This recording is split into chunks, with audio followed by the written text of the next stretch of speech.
दरम्यान राज ठाकरे आणि उद्धव ठाकरे हे महाराष्ट्राच्या हिताचा निर्णय घेतील. अनौपचारिक वक्तव्य करणं चुकीचं नाहीये. राज ठाकरेंच्या वक्तव्यावरून खासदार संजय राऊतांनी त्यांची पाठराखण केलेली आहे.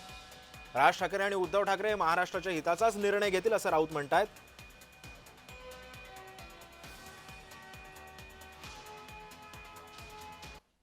तुम्ही जे वक्तव्य करताय ते त्यांनी पत्रकार परिषद घेऊन किंवा कॅमेऱ्यासमोर केलंय का? अनौपचारिकपणे ते बोलले असं तुम्ही सांगताय, बरोबर आहे ना? पण ते बोलले पत्रकार. मला माहित नाही. अनौपचारिकपणे आम्ही सुद्धा बोलतो अनेक गोष्टी. औपचारिकपणे जे काय बोलायचं आहे ते आम्ही लवकरच बोलू.